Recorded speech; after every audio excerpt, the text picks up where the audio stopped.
శ్రీమాత్రే నమః. ఈరోజు నేను మీకు ఈ వీడియోలో పండగలకి అలాగే ఎటువంటి శుభకార్యాలకైనా ఇంట్లోనే సులభంగా ఎటువంటి పాకం తడిపిండి లేకున్నా అరిసెలు ఎలా తయారు చేసుకోవాలో చూపిస్తాను. ముందుగా 2 కప్పుల పొడి బియ్యం పిండి తీసుకొని అందులో కొన్ని గోరువెచ్చని పాలు లేదా గోరువెచ్చని నీళ్లు చిలకరించుకుంటూ కలపాలి. ఎలా అంటే మనం పిడికిలితో ఒత్తితే కొంచెం ముద్దలా రావాలి. వీడియోలో చూపించిన విధంగా ఇలా చేసిన పిండిని 30 నిమిషాల పాటు పక్కకు పెట్టాలి.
తరువాత మరొక గిన్నెలో 2 కప్పుల బెల్లం తీసుకొని 1.5 కప్పు నీళ్లు కలిపి బుడగలు వచ్చే వరకు మరిగించాలి. ఇలా మరుగుతున్న సమయంలో యాలకుల పొడి వేసి పక్కన పెట్టుకున్న పిండిని కొద్ది కొద్దిగా వేసి కలుపుకోవాలి.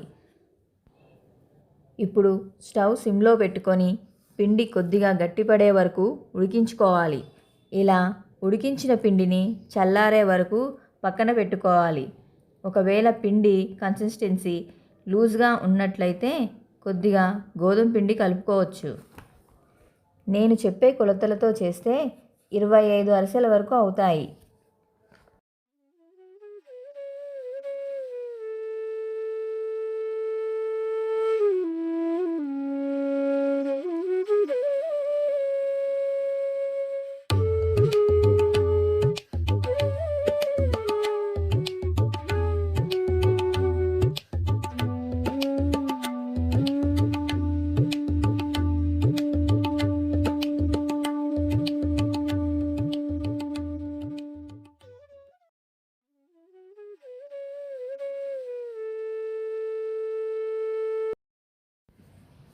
నూనె వేడి అయ్యాక మీడియం ఫ్లేమ్లో పెట్టుకొని అరిసెలు ఒత్తుకొని గోల్డెన్ బ్రౌన్ కలర్ వచ్చేంత వరకు వేయించుకోవాలి.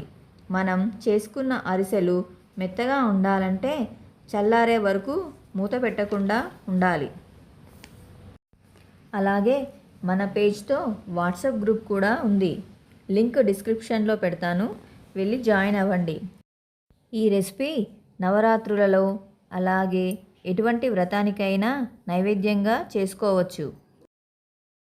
చూసారుగా అరిసెలు ఎంత మెత్తగా వచ్చాయో. శ్రీమాత్రే నమః.